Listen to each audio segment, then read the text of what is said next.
ఇట్లా ఇన్ని వేల రూపాయలు పెన్షన్ ఇచ్చేది దేశంలో ఏ రాష్ట్రంలో కూడా ఇవ్వట్లేదండి. ఒక్క చంద్రబాబు నాయుడు గారి యొక్క సారథ్యంలో ఆంధ్రప్రదేశ్లో మాత్రమే పేదలకి సంక్షేమ పథకాలు, పెన్షన్ ఇవన్నీ కూడా ఇవ్వటం జరుగుతుందనేసి కూడా సంతోషంగా తెలియజేస్తున్నాం.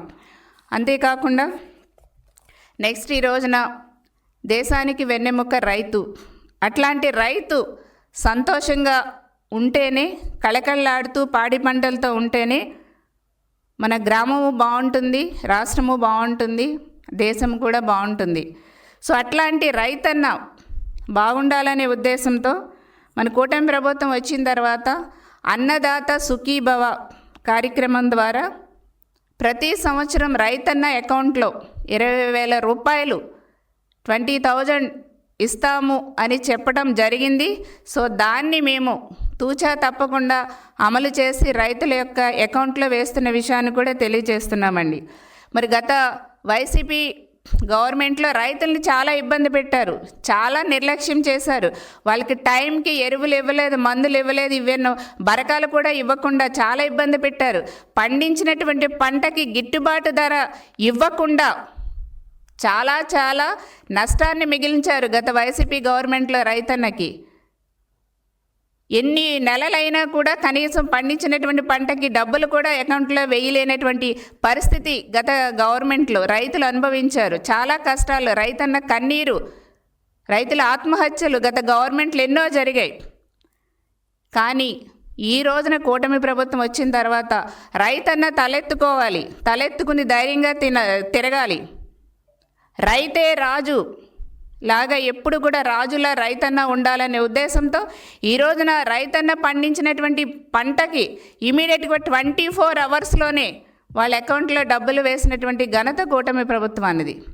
రైతులకి ఏది అవసరమో ఎరువుల కాడి నుంచి, బరకాల కాడి నుంచి, విత్తనాల దగ్గర నుంచి అన్నీ కూడా ఇన్ టైంలో వాళ్ళకి అందించి ఆ రైతుల్ని ఆదుకుంటున్నటువంటి ప్రభుత్వం చంద్రబాబు నాయుడు గారి యొక్క కూటమి ప్రభుత్వం అనేసి మేము చాలా సంతోషంగా తెలియజేస్తున్నాం. ఈ రోజున ఈ పథకం ద్వారా దాదాపు ఈ అన్నదాత సుఖీభవ పథకం ద్వారా దాదాపు 46 లక్షల మంది రైతులకి లబ్ధి చేకూర్చిన విషయాన్ని కూడా తెలియజేస్తున్నామండి. దాదాపుగా 9,000 కోట్ల రూపాయలు ఈ అన్నదాత సుఖీభవ కార్యక్రమం ద్వారా అందచేసిన విషయాన్ని కూడా తెలియజేస్తున్నాం. ఈ రోజున రైతన్న ఒక రాజులాగా ఉండాలి అనే ఉద్దేశంతో, ఒక సంకల్ప బలంతో రైతు సంక్షేమం కోసం ఈ రోజున చంద్రబాబు నాయుడు గారి యొక్క సారథ్యంలో కూటమి ప్రభుత్వం ముందుకు వెళ్తుందనే విషయాన్ని కూడా నేను రైతన్నలకి, ప్రజలకి తెలియజేస్తున్నా. ఈ రోజున చూస్తే దీపం పథకం గౌరవ చంద్రబాబు నాయుడు గారు మరి నా అక్క చెల్లెమ్మలు, నా తల్లులు పొల్యూషన్ వల్ల ఇబ్బంది పడకూడదనే ఉద్దేశంతో ఆనాడు దీపం 1 పథకాన్ని తీసుకురావటం జరిగింది. గ్యాస్ స్టవ్లు ఇచ్చి, గ్యాస్ ఇచ్చి వాళ్ళకి పొగ కాలుష్యం లేకుండా, అనారోగ్యం బారిన పడకుండా వాళ్ళకి గ్యాస్ సిలిండర్లు, గ్యాస్ పొయ్యిలు ఇచ్చి ఆ రోజున మహిళల యొక్క కళ్ళల్లో ఆనందం చూశారు. మళ్ళా మన కూటమి ప్రభుత్వం వచ్చిన తర్వాత ఈ దీపం 2 పథకం ద్వారా మళ్ళా మహిళలకి ఇబ్బంది లేకుండా చేయటం కోసం ఏడాదికి 3 సిలిండర్లు ఉచితంగా ఇస్తామని చెప్పడం జరిగింది. ఆ విధంగానే ఇచ్చిన మాట ప్రకారం మేము 3 సిలిండర్లు కూడా సంవత్సరానికి ఇస్తున్న విషయాన్ని కూడా నేను మా మహిళా సోదరిమణులకి తెలియజేస్తున్నాం. ఈ ఎల్పిజి గ్యాస్ సిలిండర్స్ని, ఈ ఉచిత సిలిండర్స్ని సంవత్సరానికి 3 చొప్పున వాళ్ళకి ఇస్తున్న విషయాన్ని తెలియజేస్తున్నాము. దాదాపుగా ఇప్పటికి 4 కోట్ల పైగా గ్యాస్ సిలిండర్స్ మా మహిళలకి అందచేయటం జరిగింది. ఇది చాలా చాలా మహిళల యొక్క జీవితాల్లో కానివ్వండి, మహిళలకి చాలా చాలా ఇంపార్టెంట్, అంటే చాలా ప్రాముఖ్యమైనది ఈ గ్యాస్ అనేది. మహిళలకి కాదు, ప్రతి కుటుంబానికి కూడా గ్యాస్ అనేది చాలా చాలా అవసరం. గ్యాస్ లేకుండా ఈ రోజున మనకి వంట చేయలేనటువంటి పరిస్థితి. సో అట్లాంటిది మహిళల యొక్క ఇబ్బందుల్ని గ్రహించి వాళ్ళని ఆదుకునే కార్యక్రమం నిస్వార్థంగా చేస్తుంది చంద్రబాబు నాయుడు గారి యొక్క ప్రభుత్వం అనేసి తెలియచేస్తున్నాం.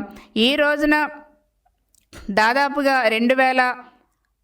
500 కోట్లు దీనికోసం కేటాయించాం. దాదాపుగా 2684 కోట్లు ఈ దీపం 2 పథకం కింద ఖర్చు చేసిన విషయాన్ని కూడా మేము చాలా సంతోషంగా తెలియజేస్తున్నామండి. సో ఈ విధంగా మహిళల కోసం దీపం 2 పథకాన్ని చంద్రబాబు నాయుడు గారు తీసుకొచ్చారు.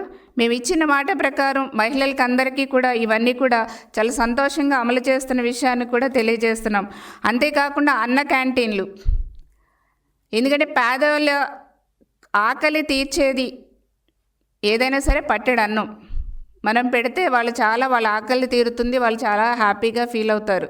సో అట్లాంటి పేదల యొక్క ఆకలి తీర్చే ఈ అన్న క్యాంటీన్లు 2014-19లో చంద్రబాబు నాయుడు గారు ముఖ్యమంత్రిగా ఉండగా మేము అమలు చేస్తే దాన్ని ఈ గొడ్డలి పార్టీ వచ్చిన తర్వాత మొత్తం తీసేసి పేదవాళ్ళ యొక్క కడుపును కొట్టేశారు వైసీపీ గవర్నమెంట్లు. దానికి తగ్గట్టుగానే ప్రజలు బుద్ధి చెప్పారు. ఈ రోజున కూటమి ప్రభుత్వం వచ్చిన తర్వాత చంద్రబాబు నాయుడు గారికి సారథ్యంలో మళ్ళా మేము అన్న క్యాంటీన్ని రీఓపెన్ చేసి దాదాపుగా చాలా 200 పైన అన్న క్యాంటీన్లు రాష్ట్ర వ్యాప్తంగా రన్ చేస్తున్నాం.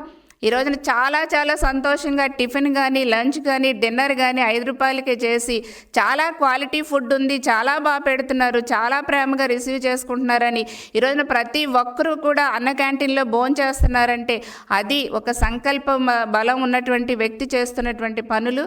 ఒక ప్రజల కోసం ఎప్పుడూ కూడా నిస్వార్థంగా పనిచేసే ఒక వ్యక్తికే మాత్రం సాధ్యమవుతుంది. అది చంద్రబాబు నాయుడు గారి యొక్క ప్రభుత్వం అనేసి కూడా మేము సందర్భంగా చాలా సంతోషంగా తెలియజేస్తున్నాం.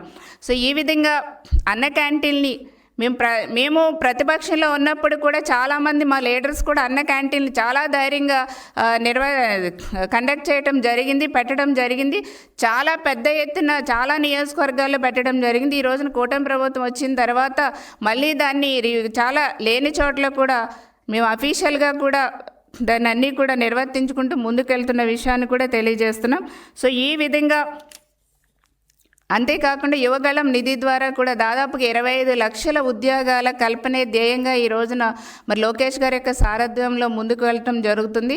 ఈ రోజున ఎన్నో గూగుల్లో వచ్చినాయి, క్వాంటమ్ వ్యాలీ మనకి అమరావతిలో వస్తుంది, తర్వాత మనకి వైజాగ్లో ఎన్నో ఐటీ కంపెనీలు వస్తున్నాయి. సిఏఏ సమ్మిట్లో లక్షల కోట్ల రూపాయల యొక్క ఎంఓయూలు చేసుకోవటం జరిగింది.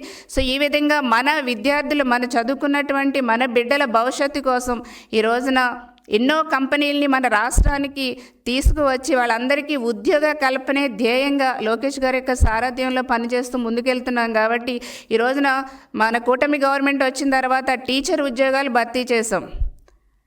మరి గత గవర్నమెంట్లు గొడ్డల పార్టీలో ఒక్క ఉద్యోగం కూడా ఇవ్వాల, వాళ్ళు వాలంటీర్లు వాళ్ళ సొంత పనుల కోసం పెట్టుకున్నారు అంతే.